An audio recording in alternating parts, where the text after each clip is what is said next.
Hello, and thank you for coming to the 10th Lake County Film Festival. This is the Q&A. Hopefully you just watched Insert Coin, the feature documentary about Bally Midway. And we are here with a chat for a chat with the director, Josh Tsui. Boop. There you are. Hey Nat, how you doing? Pretty good. It's been interesting playing host and producer all week. You know, it's interesting. Um, Insert coin. I did a little bit of research today, and I saw that you went to film school at Yeah. Columbia in Yep. Chicago, and it sounds like you wanted to be a filmmaker, but your career was derailed by participating in some of the most successful and influential video games of all time, and now you're finally getting that career back on track. Yeah, exactly. Yeah, I finally went through my midlife crisis. Like I haven't made a film yet. I've been in games for 25 years. I got to get this out of my system. So yeah, that's how Insert Coin kind of got born. Yeah, it's just like, well, he wanted to do this, but instead he was wildly successful, and now he's going back to doing this. Especially when you hear, the story about NBA Jam making $1 billion. More than Yeah. at the time, more than any movie. Now, of course, we have the Marvel Cinematic Universe to top that. But Yeah.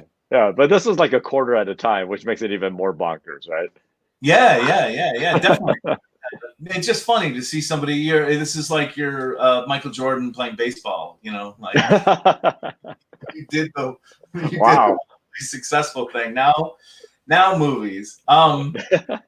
So obviously you worked at Midway. Yep. What specifically called you to make this movie? Yeah, so what really happened was, like you said earlier, I went to film school and I really thought when I was younger, I thought, hey, you know what, I'm gonna work in video games just for a little bit, and then I was probably gonna move back out west to California. I grew up in Southern California, so I kind of always had the movie bug in me because of that. And so what really inspired me was that over the years, 20 years later, there's a lot of nostalgia for these games, especially Mortal Kombat, NBA Jam. These have a huge following. And something that I realized was that a lot of people knew about these games, but didn't really know that so many of these successful games were made by basically the same people, working under horrendous conditions in the back of a pinball factory in Chicago, and how each game influenced each other, how each team member influenced each other, and I just that holistic view of how these games were made and how the company was a story that was never told before. So like I said, you can find a lot. You can find a lot of information about each of these games individually, but not like the big picture. And so I felt like because I worked in that studio during that time, that I had a kind of a unique view, a unique angle on the story. So I thought, you know what, for my first film, this seems like a really good story to tell. I know it very well, and I kind of treated it as my film school, like grad school, basically. To kind of get my feet wet back in filmmaking again. Yeah, I see in most of your credits you're listed as an artist at Midway, and it's interesting that you went to film school and Midway did so much live Yeah. video. Were you involved in the video as well, or were you mostly? Yeah, that's actually one of the reasons why I got hired was at that time the first Mortal Kombat game had already come out, and that game really revolutionized the way they would get actors into a game. It wasn't really that well done before, and so because they had such wild success with that, they wanted to keep improving that technique. And so the reason why I got hired was because I came from a film video background, and my last year in school, I started getting into computer graphics, and that melding of the two disciplines is what kind of helped me get that job, because that's exactly what they were doing and wanted to keep working on. And so I got hired, and I was kind of a pixel pushing artist. And back then, teams were only about like 5 people. So if you come in as a game developer or an artist, you weren't doing like what they do now. Nowadays, an artist would just do characters or would just do environment art. Back then, it was you come in and you did everything. So I did everything from characters, the props, and everything, and filmmaking all at the same time. 5 people that Blows my mind. Yeah. I mean, there's like you're talking about games that would go on to make hundreds of millions of dollars, not billions of dollars, and they were made by like 5 or 6 people. I have a bunch of different things in my head, but one is, you said people didn't realize that these were made by some of the same people, and I was a Yeah, huge fanatic of most of the games. Starting with Narc and Smash TV. sure. Smash TV was my favorite. Yeah, great I game. knew how many times I'm just gonna finish it today. I'll change out $10, but never really put them in my head with NBA Jam and Mortal Kombat, and Yeah, even knowing that some of Mortal Kombat, NBA Jam literally just had part of Smash TV in it was, yeah, astounding to realize from your documentary. yeah. That's what that and that goes to my point of like I just really wanted to show how everything was interconnected. It's almost like you have the Marvel Cinematic Universe. This was like the Midway Cinematic Universe because they would call out each other all the time. So they would share artwork, across different games. You have characters popping up from one game to the next. They had Mortal Kombat characters in NBA Jam, which was ridiculous and got them in huge trouble.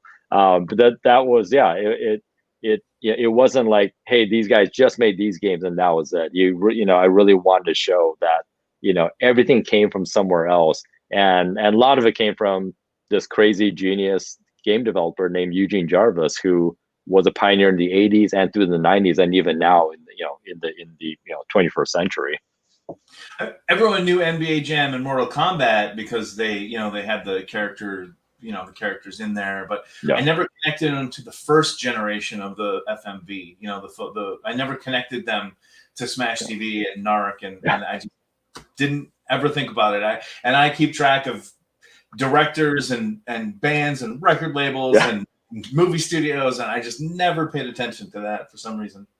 Yeah, no, yeah, it's like video game people are like the unsung heroes. Yeah, they're not as recognizable as like film directors are and things. And I think that it was something that I really wanted to focus on these guys and how they really were directors of their films and they should be known. Boone and Tobias were probably the first ones Yeah, that people really sort of paid attention to. yeah, yeah, mean, definitely. Once like Mortal Kombat got really big, and Ed and John, became really well known. They kind of a cult of personality started happening with Midway people, and like people like Mark Turmel end up getting really well known for NBA Jam and NFL Blitz and things like that. So it was interesting. It's one of the last eras also where you had kind of like the superstar game developer that everybody knew. Nowadays they're a little bit more kind of hidden in the background. yeah. I mean, in the big ones, one of the Q&As I saw, you mentioned indie game, and that's a great example of kind of being able to follow people through. Yeah. I feel like the games I mostly play now, the small phone games, like idle games, I kind of know. I follow the people that have made it. You know what I mean? Yeah. I'm in 2 Discords for games that I that the creators have made or whatever. Yeah. So I feel like there's 2 big people missing from the movie, and one of them's you. I see so many. I mean, we have so many people. Like, people complain about how often documentary filmmakers put themselves in the movie. Yeah. We just announced our winner of the jury award for the feature documentary a couple days ago, and he puts himself in the movie. And during the meeting, everyone was like, I thought it would be horrible that he's in it. Why did you decide not to put yourself in there? But it's I guess there were a couple of reasons. One is that I'm in awe of the people that I got to work with at that time, and they were already pretty much, if they were already kind of like kings of the industry, or if they weren't, they were pretty close to it at the time. And so even to this day, I would never put myself on the same level as them. And so I didn't want to make a film about these people and then put myself in to even imply that I'm, one of the kings of the industry that these guys are. So that's just, that was just my take on that. The other thing also is that, I really wanted the documentary to be taken seriously. Like a lot of times, especially when it comes to a subject like video games, where people take it as, oh, it's, it's just light entertainment, or it's a niche market and things like that. I wanted to make a fairly serious documentary, and I was kind of afraid that if I put myself in there, then it would get marginalized. It would feel like a puff piece, and I'm putting myself in, and I just didn't. I just wanted to avoid all those questions, everything, and just and be taken seriously as a documentary filmmaker. I know you started this project a long time ago, Yeah. and you could not have foreseen this, but it is a great year for video game documentaries, and we've got the Netflix series, Console Wars, the PlayStation documentary, the Tony Hawk documentary, and while it doesn't totally fit in there, well, there's actually Game Changers too.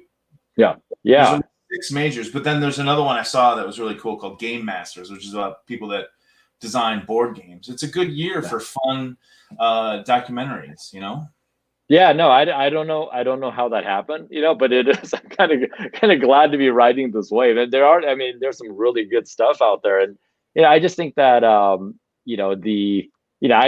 wasn't planning on coming out this year. I thought it was going to out, my film was going to come out a year or two ago, but I'm glad it's coming out during this wave because it's they're all good quality documentaries, and I think it's just there's I think video games are like 50 years old now if you think about it, and so there's a lot of great history to mine out there, and so I think we're going to see more and more documentaries about games, and and in all kinds of different styles. It's funny though, like Console War, and I know Blake really well, the director of it, and he's also the author of the book. I know him really well, and the people who did the Tony Hawk documentary, I know them very well also. And in many ways, if people go see all three of these, we're all three films have a certain I don't know, relationship to each other. And without giving too much away from my film, there's a post credit sequence that directly relates to the Pro Skater documentary. And Console Wars is obviously talks about the Sega and Nintendo battle. And there's a part in Insert Coin that also touches on it from Midway's point of view. So it's kind of neat to see all three films coming out at the same time.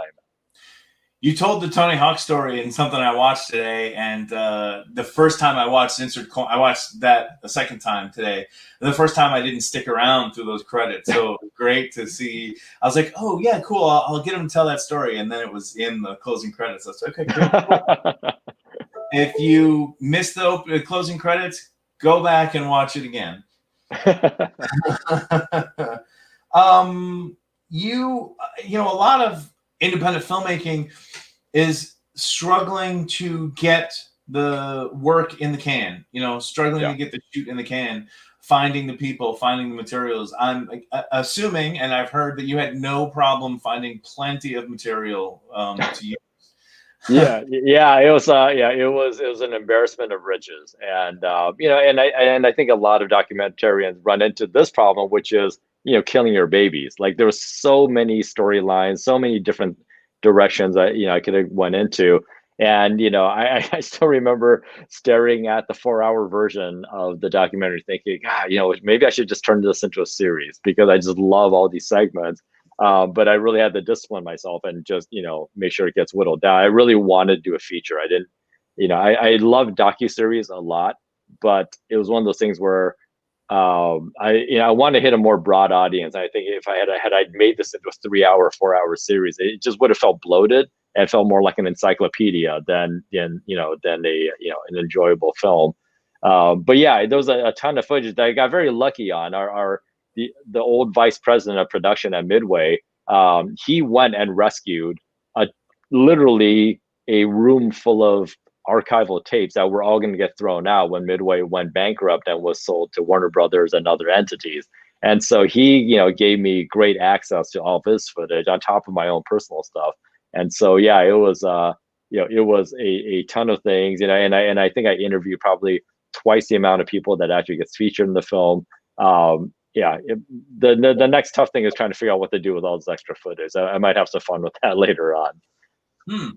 Yeah, so can you talk about the arduous task of editing it down? I mean, how long did you spend in production, and then how long was it to edit it?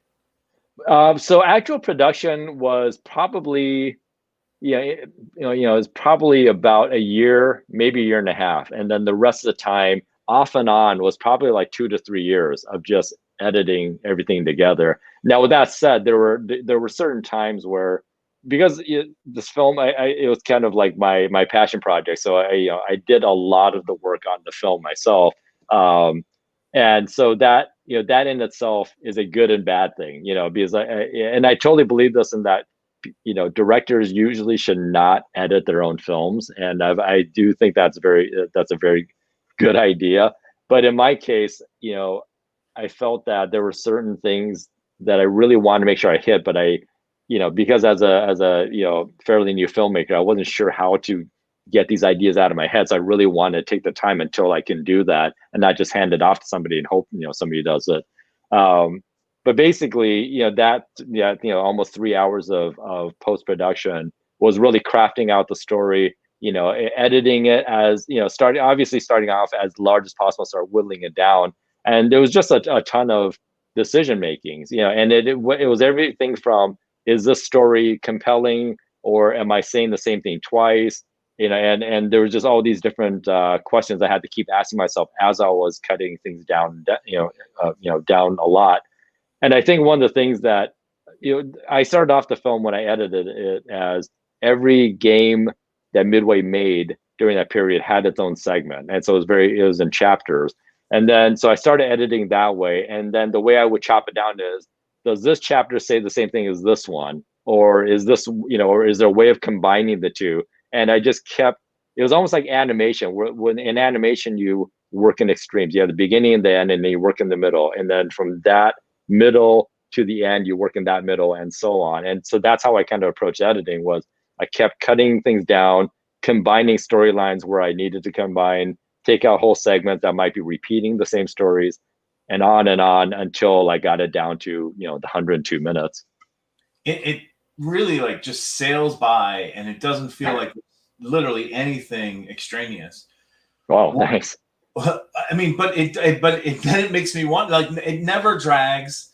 But then and it's just me. But I'm like, oh, what else is there that what else is there that I might find interesting? What are your best stories that you had to cut? What are your favorite things? Right.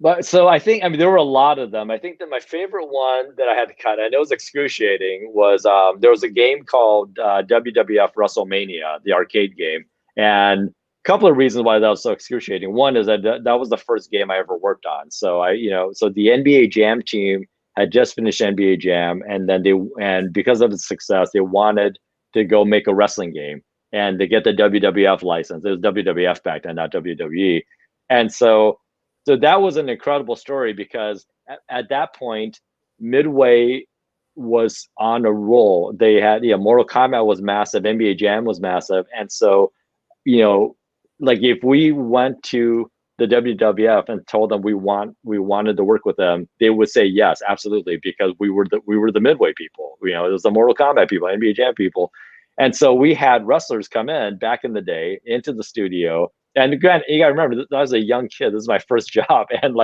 I'm having the Undertaker come in, and to shoot video with us for 2 days, and I had to go to the supermarket in the morning and get a bottle of Jack Daniels so he can wake up enough to go, perform.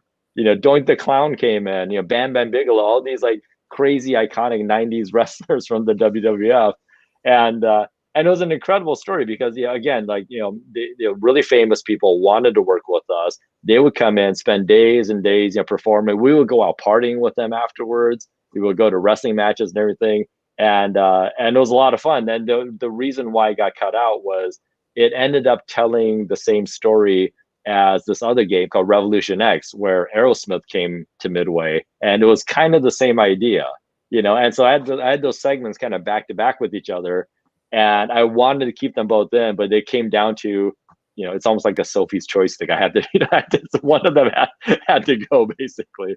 And so, and to this day, I'm still like, I still cringe that I had to cut it out. Luckily, like with things like Blu-rays and special editions, these things will live, somewhere else. But that one hurt a lot. I'm glad you brought up Generation X, because I was trying to figure out. I really try to ask general questions, but this is just for me. What additional information can you give me about Public Enemy saying no and not being interested Oh, in the video game? I don't, yeah, you know what? I don't know. I don't have much more information outside of what, George Petro said. My guess is that, and this is just totally my guess, just kind of knowing the culture, reading between the lines is, you know, it's like here are a bunch of nerdy, you know, game developers who are all primarily Caucasian, contacting Public Enemy to make a game about where you're shooting the authority. So I don't know. Maybe they didn't want to touch that or something. But yeah, Yeah. to that point, like they were approaching quite a few different bands, for this, but for some reason, like I think they were fixated on Public Enemy, at first. No, it sounds like a great. And honestly, it sounds like a great idea. But stance on commercialism and positive imagery, like Yeah, being anti-drinking and anti-drugs. It seems like violence could go right on top of that. But I still just don't think that. I still and really, I want something like that. And they briefly mention it, but like an NBA Jam scenario where you can pick all these different rock people would be amazing. Who else did they talk to? yeah. I mean, I'm not sure exactly, but I know. Boy, I can't remember off top. I knew at one point there was another band, but like what Roger Sharp, the license person from Midway said, was like they were punching country bands. Yeah, It wasn't just rock and roll. It was like there were rap artists, country bands, all kinds of different people, and it's kind of they had part of the game made already, and trying to then kind of put random bands in just seemed a little odd at the time. So I can see a lot of people looking at it like, why, especially a country artist thinking like, why would I want to be in this? But yeah, Aerosmith, to their credit, they were big on digital entertainment, and so they wanted in. that's cool. That's cool. It's weird in a post rock band world to think about people not being interested in Yeah, video games. I realize that was a different time, but yeah, exactly. what you didn't put this together in the movie. I put this together from the movie and something I heard you say earlier today. But in the movie, you talk about no money, meaning you have to be innovative. Yeah, That it's starving you means you have to figure out ways to do it, right? And absolutely. Oh, and God, and I'm sorry. the company excelled at that. But in something else I heard you talk about today, you talk about these bonuses and the money basically ruining a lot of what's going on. Those seem so connected to me, and I'm not really sure how, or like if anyone realizes that. I mean, I don't want to encourage people to starve their employees, but or starve their business. But Yeah, it's really odd, and it's not. It doesn't. It's really strange. It doesn't make any sense, to be quite honest with you. And it's not something that like that I looked at and said, oh yeah, this is the magic formula. It was just one of those things that it just was, and I almost want to say, I almost want to chalk it to just the era. Yeah, we worked under pretty bad conditions. Like we had like rats in the vending machines because we're part of a factory right next door to us. But the conditions were purposely not great. It was very no frills. Even when we moved to a new building, it was still like fairly not great. It's not like you're working at Google now where they're like feeding you and there's a whole cafeteria or anything like that. And so so it was pretty just ragtag, and everybody just kind of was okay with it. They didn't know, we didn't know any better. We were just happy to be working in games, so like our cubicle area, it looked like the set of MASH. Like people would put up like just like tents, like blankets up on poles and stuff just to get some privacy and everything. We would be there all night. There was no work-life balance at all. And crunch was still to this day like the craziest crunches that I've ever worked in. But again, I think it's like now that I'm older, there's no way I would do something like that. But back then, we it wasn't like it was forced upon us. We loved what we were doing, and we would stay there to get into the creative flow. So it was just a part of the culture, and we made incredible games because of it. Everybody was there. It was a very flat structure, and so even though I had bosses, they were there working just as hard as I was, and we knew that we were making great entertainment for people. So that's what drove us. But Can yeah, you but yeah, explain? I can't. I don't know if I caught. I mean, I just took a little note.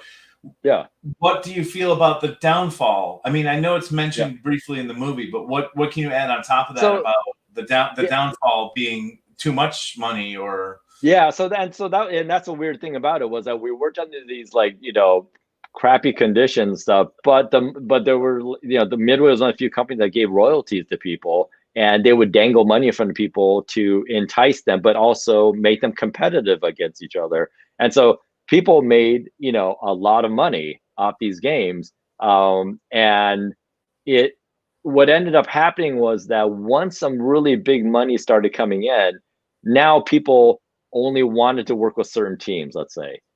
So if you're working on a team whose games weren't going to do well, or didn't do well, but yet you see the team right next to you making hundreds of $1,000s, if not millions, that's going to do something to your head. And this was fostered by our bosses. They wanted that competition. It's like, hey, if you want to be successful, look at these guys, look how great they're doing. How come you guys aren't doing that well? And so it created a lot of tension in between.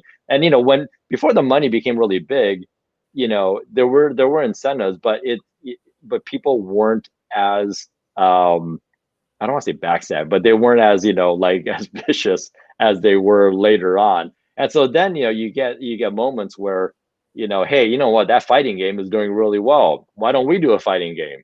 And now in most companies they will strategize what kind of games are being made. It'll be like, no, no, no, we already have a fighting game. You should be doing this game instead. Well, this game doesn't make that great of money. I would rather do a fighting game. So next thing you know, Midway has like 3 or 4 fighting games all in production at the same time, and causing all kinds of problems. And so as the money got bigger and the industry got bigger, the management structure and how things were strategized started to become obsolete. And then next thing home consoles come in, and that's a whole other thing that ends up destroying the arcade industry and kind of that whole mentality. I thought I had one more. I lost it. I had one more thing before I moved into this. No, it's gone. It's gone. Okay, so 2 days ago we got a new president elected, and yesterday my Q&As were basically stacked with political Q&As of all sorts of types. Sure. And it's interesting how pervasive politics are. So I want to talk about you have Joseph Lieberman in your movie. Yeah. A Democrat railing against violence in video games. One of my first elections I voted straight ticket for Carol Moseley Braun, who came through and was trying to censor rap music. Yeah. Tipper Gore. Why? Why are all politicians, why are video games, and especially the video games that Bally Midway made, such a scapegoat for politicians? I think it's just easy. It's such an easy soundbite for people to get behind, and it's like, and we touch upon a little bit in Insert Coin is every generation has something like this, so in the 1950s those comic books, 60s was rock and roll. I remember the 80s, like everyone thought heavy metal was full of satanic messages and things like that. And so next thing you know, it's video games. And I'm not, I wouldn't say that video games are completely harmless, but it's not the sole reason if somebody goes bad that it's going to be video games. And so I think it's just an easy way for politicians to get some easy points, to get some publicity. I'm not saying that they don't have some genuine concern about about bad things in the world or bad things in the entertainment industry. There are some valid points to be made, but the way they focused on video games was just absurd. And when you look back on it now, it's even crazier what they were so offended by. If you look at the graphics of Mortal Kombat back then, it was so cartoonish, and just like everything when it comes to something like this is that they'll they cherry pick a couple of things. So yeah, they'll show the fatality of Mortal Kombat. They don't talk about all the humor around it, how it's supposed to be absurd. It's almost like a parody of violence and everything. But hey, you know what? People have their agendas, and they're gonna get that out there, and that's fine. Ironically, all that publicity just ended up generating more sales for the games. So basically, in my opinion, everybody wins because the politicians get their points out, and the video games end up selling really well. I know you mentioned that you love docuseries, and I laughed out loud today when I saw that you changed your Twitter handle to include Total Landscaping. I was going to put that as my background at first. I thought, do I want to do that? I saw somebody posted that. I will watch a 4-hour docuseries on my gosh, just about that press conference. Absolutely, yeah. Somebody's going to uncover like how that came about. It's crazy. I just when I saw that, I saw this thing online about landscape. And I was like, what is going on? And I thought it was like an Onion audio headline or something like that. 2 more months and the Onion will go back to being a parody, Yeah, I think so. Yeah, I would give me a 4-hour real-time 24 style how that happened. And I am good. Yeah, I thought it was another Borat publicity thing. No, seriously, because I just like how can this happen? Yeah, Giuliani's in front of this landscaping company. There's a porn shop next door. It's like come on, man. There's already 800 amazing memes about it. So I wanted to say, as we wind up, congratulations on distribution. Alamo Drafthouse came out a couple days ago and announced that you'll be out in digital formats from them. Yep. Yeah. Thank you. Yeah, it's digital, and then there are some select theaters also. Yeah, I mean, I wonder if they're open. I just heard the Belcourt in Nashville is opening, and I'm in a Facebook group of those people, and nice.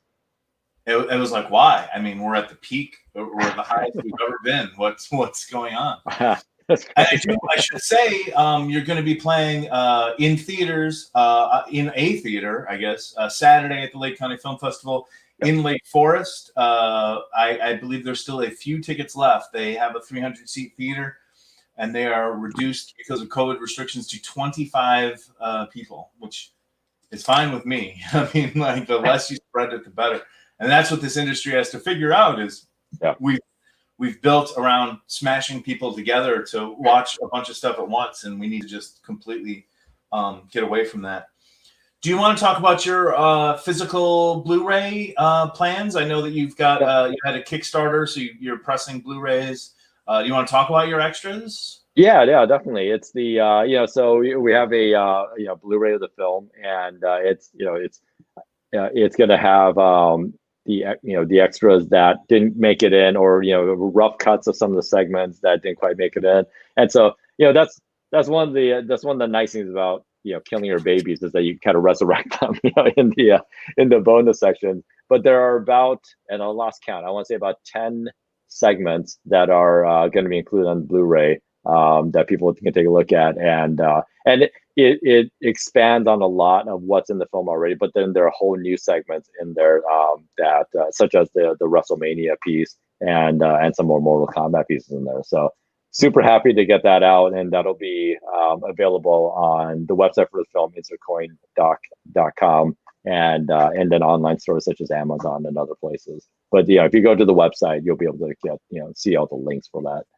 Do you have an estimate? I heard your first cut was 4 hours, and the final movie is an hour 40. How much time are we talking about in the extras? An hour? The extras probably about 45 minutes altogether. Cool. Well, people should definitely check that out. I will definitely check that out. What is next for you? Have you thought about that? It's been a 5-year process. Yeah, I know. It's I'm so happy it's done, but at the same time, they had to kind of pry it out of my hands, which is terrible because I just kept tweaking it and wanted to, play around with it. Did you But take a rough cut to South by and then have to rush around and finish it in time? yeah, no, it's a yeah. There was the South by cut. What is pretty much the same as what is what's being released out. I think there's like just some nips and tucks here and there, just like little technical errors that were driving me crazy. But yeah, it was. At one point, I actually started putting back in some segments, and then I had to discipline myself and take it back out again. So this is a futile exercise. But yeah, it's in terms of what's next. There are a few different topics that I'm thinking about. Um, and one of them is video game related again. But yeah, I'm debating. It's like, do I want to do another video game or subject or not? But there are a couple of things that are they're all. I'm really into pop culture. And kind of deep diving into pop culture and trying to look at it from different angles. And so one that I'm really obsessed by 80s teenager films, and so there's something there that's been festering in my head. And then there's another one that really talks about like music culture in Chicago and how was influenced by outside of Chicago, but also how Chicago influenced other areas outside of it. So kind of looking at those things. So we'll see what happens. Man, I could talk to you all day about Chicago music. I graduated high school in 1992, and almost immediately afterwards, I started my own record label. Oh, no kidding. Put out local bands. I put out a cassette, and then I co-released a CD of local punk stuff. I was really into the Elmhurst scene, which was very vibrant with young bands that were booking their own shows at VFW halls and American Legion halls, and McGregor's in Elmhurst, where me and my best friend walked out on Green Day, where they were playing with like 50 people in the audience and stuff. That's hilarious. I might have to hit you up on that. And then I bought a video camera and I started taping all the bands and I moved the record label over into videos. My biggest claim to fame was Local H. I put a VHS live VHS tape of them on my record label. But I love, in general, I love just diversity, and Chicago music is the height of diversity. Yeah. We have so many amazing bands from here. Maybe I'll stop boring everyone else, and I will close this off. Thank you, everyone, for joining us and watching this Q&A and checking out the movie. And check out the website, Insert Coin Doc. I will definitely be picking up a Blu-ray. Thank you, and I'll see you tomorrow. Thank you. Good night. Where's the end broadcast button?